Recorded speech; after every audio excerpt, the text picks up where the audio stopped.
Hello friends, once again welcome to Unique Vidyapan online classes. I hope you are fine. Stay home, stay safe.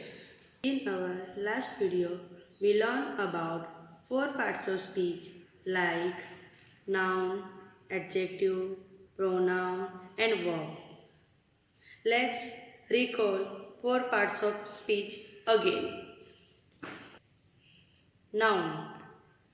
A noun is a word used as the name of a person, place or thing. Adjective. An adjective is a word used to add something to the meaning of a noun. Third, pronoun. A pronoun is a word used instead of a noun. Number 4, verb. A verb is a word used to express an action or state. Today, we will go through the rest of four parts of speech like adverb, preposition, conjunction and interjection. Let's see adverb. An adverb is a word used to add something to the meaning of a verb, an adjective or another adverb. Sentence में एक ऐसा शब्द जो हमें किसी क्रिया, किसी विशेषण या दूसरे क्रिया विशेषण के बारे में कुछ एक्स्ट्रा जानकारी दे, उनकी किसी विशेषता के बारे में बताए तो उसे क्रिया विशेषण यानी कि एडवर्ब कहते हैं. For example, he work the sum quickly. ये एग्जाम्पल में वर्क मतलब काम करना, यहाँ पे क्रिया जो है वो है वर्कड. काम कर रहा है, लेकिन कैसा काम कर रहा है, काम के बारे में कुछ एक्स्ट्रा जानकारी दे रहा है, वो है क्विकली यानी कि तुरंत. उसका जो काम है वो तुरंत कर रहा है, तो ये जो क्विकली वर्ड है वो है adverb. This flower is very beautiful. In the second example, this sentence is about the flower. Flower के बारे में ये सेंटेंस है. फ्लावर है, कैसा है वो, ब्यूटीफुल है. यहाँ पे जो ब्यूटीफुल है वो एडजेक्टिव है, लेकिन एडजेक्टिव में भी कुछ ऐड हो रहा है, एडजेक्टिव में भी उसकी और एक्स्ट्रा जानकारी दे रहा है, वो है वेरी ब्यूटीफुल. तो यहाँ पे जो वेरी वर्ड है वो है adverb. Let's see third example, he runs quickly. ये सेंटेंस में रन्स जो है वो वर्ब है, यानी कि यहाँ पे कौन सा काम हो रहा है, कौन सा एक्शन हो रहा है, रन्स यानी भागने का काम हो रहा है. लेकिन भाग तो रहा है वो, लेकिन कैसे भाग रहा है वो, क्विकली यानी कि तुरंत.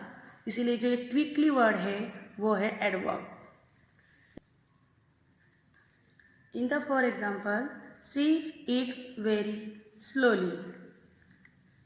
कोई लड़की है, वो खा रही है, ठीक है, खा रही है, लेकिन वो कैसे खा रही है, वेरी स्लोली.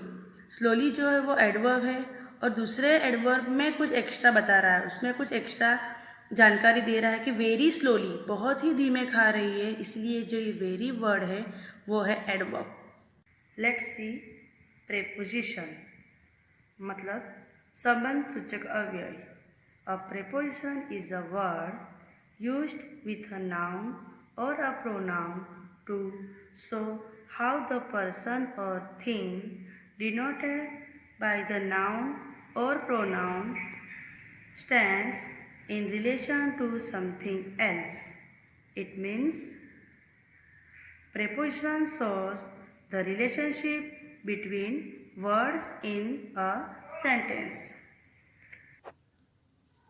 किसी एक वाक्य में, किसी एक सेंटेंस में संज्ञा यानी कि नाउन और प्रोनाउन का दूसरे किसी शब्द से या शब्दों से संबंध यानी रिलेशनशिप बताए, वो शब्द है प्रेपोजिशन. सेंटेंस में नाउन और प्रोनाउन का किसी अन्य शब्द या शब्दों से क्या रिलेशनशिप है वो बताने के लिए प्रेपोजिशन का यूज़ करते हैं. For example, there is a cow in the garden. ये सेंटेंस में there is a cow, cow है और गार्डन है, ठीक है ना। लेकिन इन मतलब क्या, में, तो काव कहाँ है, गार्डन में है, तो ये जो इन हुआ वो है preposition. Second example, the girl is fond of music. Girl को म्यूजिक पसंद है, ठीक है। तो यहाँ पे गर्ल और म्यूजिक को कनेक्ट कर रहा है, उनके रिलेशनशिप बता रहा है, वो वर्ड है ऑफ। तो ये जो ऑफ जो है वो है preposition. In third example, a fair little girl set under a tree. Fair little girl कहाँ बैठी है, अंडर अ ट्री। यहाँ पे प्लेस बता रहा है, ट्री के नीचे बैठी है, तो यहाँ पे लिटिल गर्ल और ट्री के बीच में जो रिलेशन है उसको अंडर है, इसलिए जो अंडर वर्ड है वो है प्रेपोजिशन। और ये आपको जगह बता रहा है, प्लेस बता रहा है। We went to school on Monday.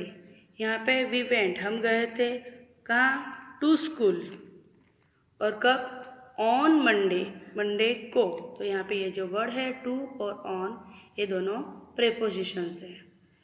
उसी तरह teacher entered in the classroom. यहाँ पे टीचर एंटर हो रहे हैं और क्लासरूम, सिर्फ टीचर और क्लासरूम के बीच में जो रिलेशंस है, उनकी जगह है, वो बताने का काम प्रेपोजिशन कर रहा है। तो टीचर कहाँ एंटर हो रही है, इन द क्लासरूम, मतलब क्लासरूम में एंटर हो रही है। तो यहाँ पे जो इन वर्ड है वो है preposition. Now let's see another parts of speech, conjunction. इसका मतलब होता है संयोजक। Conjunction is a word used to join words और सेंटेंसेस।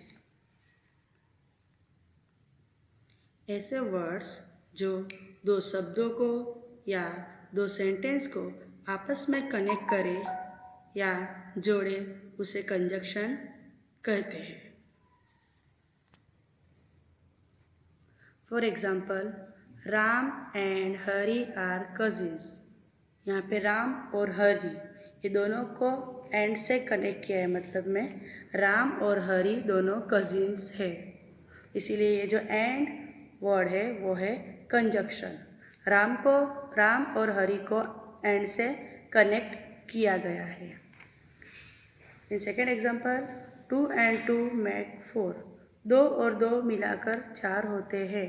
2 और 2 यानी कि 2 and 2 को एंड से कनेक्ट किया गया है, तो ये जो एंड वर्ड है वो है conjunction. I run fast but miss the train. यहाँ पे दो सेंटेंस है, आई रन फास्ट, मैं फास्ट दौड़ा था, मिस द ट्रेन, और ट्रेन मिस हो गई। तो यहाँ पे ये दोनों सेंटेंस को ज्वाइन करने वाला जो वर्ड है, दोनों सेंटेंस को कनेक्ट करने वाला जो वर्ड है वो है बट। मीन्स मैं फास्ट दौड़ा था लेकिन ट्रेन मिस हो गई। यहाँ पे ये दोनों को बट से कनेक्ट किया गया है, तो ये बट जो वर्ड है वो है conjunction. Let's see our last parts of speech, interjection यानी विस्मयादि बोधक। An interjection is a word which expresses some sudden feeling. Means अचानक हमारे दिल में इमोशंस, फीलिंग्स या भावना आती है, तो उन भावनाओं को व्यक्त करने वाले शब्द को इंटरजेक्शन कहते हैं। For example, hurrah, we won the game। In this example hurrah, ये जो वर्ड है वो है इंटरजेक्शन। मतलब हम कोई गेम जीतते हैं या कोई गेम खेल रहे हैं, तो हम अचानक से हमारे मन में ये वर्ड आ जाता है कि हुर्रा, तो ये हुर्रा जो वर्ड है वो है इंटरजेक्शन। वैसे ही alas she is dead, alas she is dead मतलब वो मर चुकी है। ऐसे कोई फीलिंग्स है, ऐसे कोई चीज़ें देखने के बाद हमारे मन में दुखद वर्ड आते हैं, एलास, ठीक है, बेचारी। तो ये जो एलास वर्ड है वो है इंटरजेक्शन बता रहा है। वैसे ही आउच, दैट हर्ट्स, अचानक से कुछ लग जाता है या कुछ हो जाता है तो हमारे मन में अचानक से हमारे मुंह से ये वर्ड आ जाता है आउच। तो ये है इंटरजेक्शन। हमारे जो फीलिंग्स है, हमारे जो इमोशंस है, वो ऑटोमेटिकली बाहर आते हैं। ठीक है। वैसे ही what a flower this is, ठीक है, ये कितना अच्छा फ्लावर है। ठीक है, फ्लावर के बारे में बता रहा है। तो यहाँ पे अचानक से कोई फ्लावर देखने के बाद हमारे मन में कुछ फीलिंग आ रही है कि कितना अच्छा है, कितना सुंदर है, क्या कोई फ्लावर है।